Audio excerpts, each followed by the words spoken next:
తమోగర్భ. కనిపించే ప్రపంచం వెనుక కనిపించని రహస్యాలను వెతికే ఒక ప్రయాణం. Science, history, mystery. మీరు ఇప్పుడు చూడబోయే వీడియో ఒక ఆన్సర్ గురించి కాదు, ఒక క్వశ్చన్ గురించి. 1997 అమెరికా. అర్ధరాత్రి ఒక పోలీస్ ఆఫీసర్ పెట్రోల్ డ్యూటీ చేస్తున్నాడు. ఆకాశం వైపు చూస్తే ఒక వెలుగు. కానీ అది ప్లేన్ కాదు, హెలికాప్టర్ కాదు. సౌండ్ లేదు, వింగ్స్ లేవు. కొన్ని సెకండ్స్ అక్కడే ఉంది. తరువాత ఒక్క క్షణంలో మాయం. ఇది ఒక ఇన్సిడెంట్ మాత్రమే కాదు, ప్రపంచమంతటా వేల కొద్ది మంది మేము కూడా ఇలాంటి ఆబ్జెక్ట్ని చూసామని చెప్పారు. కానీ అసలైన క్వశ్చన్ ఇప్పుడే మొదలవుతుంది. అవి ఏలియన్సా, సీక్రెట్ మిలిటరీ టెక్నాలజీయా, లేక మన ఫ్యూచర్ నుంచి వచ్చిన మనుషులా? మీరు ఒక్కసారి ఇమాజిన్ చేయండి, 3000 సంవత్సరాల్లో మానవ జాతి టైం ట్రావెలర్ కనిపెట్టింది అనుకోండి. మీ ఫస్ట్ డెస్టినేషన్ ఎక్కడ ఉంటుంది? డైనోసార్సా, ఈజిప్ట్ పిరమిడ్సా, లేక 2026? ఒకవేళ మన ఫ్యూచర్ డిసెండెంట్స్ ఇప్పుడే మన మధ్య తిరుగుతుంటే, లేక మనం ఇంకా అర్థం చేసుకొని ఒక మిస్టరీ ఉందా? ఈరోజు మనం ఫ్యాక్ట్స్, సైన్స్ మరియు ఒక ఫేమస్ థియరీని కలిపి ఎక్స్ప్లోర్ చేద్దాం. 1947 America. Pilot Kenneth Arnold mountain Rainier దగ్గర ఫ్లైట్ చేస్తున్నాడు. అచానక్ ఆకాశంలో 9 వింత ఆబ్జెక్ట్స్. అవి నార్మల్ ఎయిర్ క్రాఫ్ట్ లాగా మూవ్ అవ్వట్లేదు. స్పీడ్, డైరెక్షన్, మూమెంట్ అన్నీ డిఫరెంట్. తర్వాత వరల్డ్ మీడియా ఒక కొత్త పదంని క్రియేట్ చేసింది, ఫ్లయింగ్ సాసర్. తర్వాత యూఎఫ్ఓ. అప్పటి నుంచి వేల కొద్ది యూఎఫ్ఓ రిపోర్ట్ వచ్చాయి. Military pilots, commercial pilots, ordinary people అందరూ కొన్ని స్ట్రేంజ్ ఆబ్జెక్ట్స్ని రిపోర్ట్ చేశారు. కానీ ఇక్కడే ఒక క్వశ్చన్ ఉంది. ఒకవేళ అవి ఏలియన్స్ అయితే ఎందుకు అటాక్ చేయలేదు? ఎందుకు డైరెక్ట్గా కమ్యూనికేట్ చేయలేదు? ఎందుకు కొన్ని నిమిషాలు కనిపించి మళ్ళీ మాయమైపోతున్నాయి? ఈ ప్రశ్నకి ఆన్సర్ వెతుకుతుంటే ఒక షాకింగ్ థియరీ పుట్టింది. ఆ థియరీ ఏంటో తెలుసా? యూఎఫ్ఓస్ ఏలియన్స్ కాదు, మన ఫ్యూచర్ హ్యూమన్స్. ఒకసారి ఆలోచించండి, మనం 1000 సంవత్సరాల వెనక్కి వెళ్తే, మన స్మార్ట్ ఫోన్ చూపిస్తే వాళ్ళు మనల్ని దేవుళ్ళ అనుకుంటారు కదా. మరి 3000 సంవత్సరాల తర్వాత ఉన్న టెక్నాలజీ మనకి ఎలా అనిపిస్తుంది? మ్యాజిక్ లాగా, లేక ఇంపాసిబుల్ లాగా? ఎగ్జాక్ట్లీ ఇదే పాయింట్ని కొంతమంది రీసెర్చర్స్, ఫిలాసఫర్స్ మరియు సైన్స్ ఫిక్షన్ రైటర్స్ డిస్కస్ చేశారు.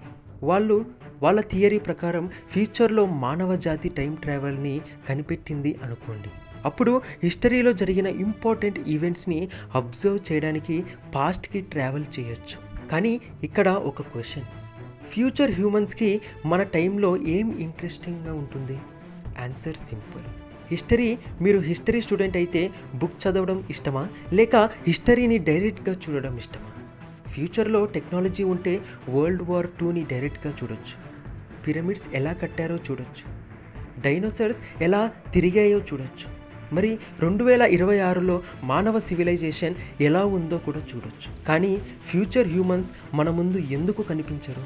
ఒకవేళ వాళ్ళు కనిపించినా మనం గుర్తుపట్టగలమా?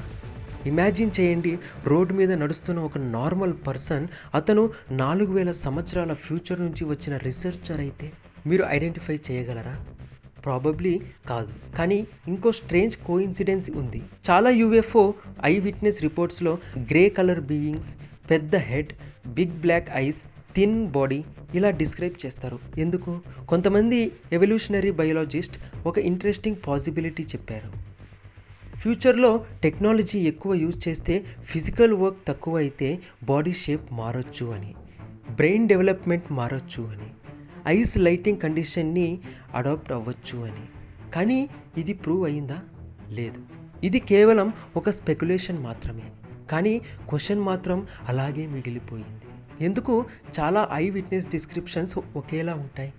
కోయిన్సిడెన్సా, లేక మన బ్రెయిన్ ఇమాజినేషనా, లేక ఇంకేదో మనకి తెలియని విషయం ఉందా?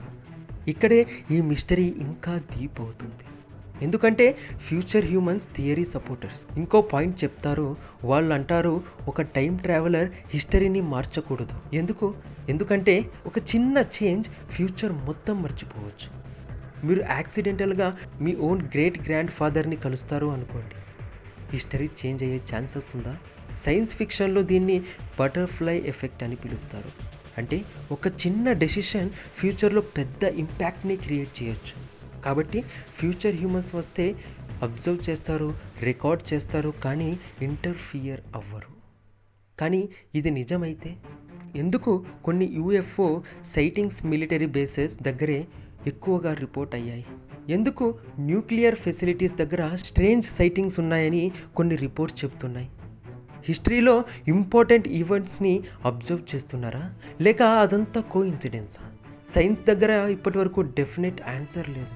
కానీ ఒక విషయం మాత్రం నిజం, యూఎఫ్ఓ సైటింగ్స్ గురించి గవర్నమెంట్ ఇన్వెస్టిగేషన్స్ జరిగాయి, పైలట్స్ రికార్డ్స్ అయ్యాయి. కానీ అవి ఫ్యూచర్ హ్యూమన్స్ అని ప్రూవ్ అయ్యే ఎవిడెన్స్ ఇప్పటి వరకు దొరకలేదు.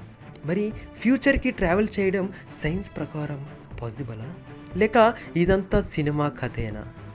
అసలు ట్విస్ట్ ఇప్పుడే స్టార్ట్ అవుతుంది. నెక్స్ట్ చాప్టర్లో ఐన్స్టీన్ థియరీ గురించి, టైం స్లో అవ్వడం గురించి, మరియు సైన్స్ నిజంగా ఏం చెప్తుందో చూద్దాం. అప్పటి వరకు మన ఛానల్ని సబ్స్క్రైబ్ చేసుకోండి. ఈ వీడియో ఎలా అనిపించిందో కమెంట్ సెక్షన్లో కమెంట్ చేయండి. ఈ వీడియో నచ్చినట్టయితే లైక్ చేయండి.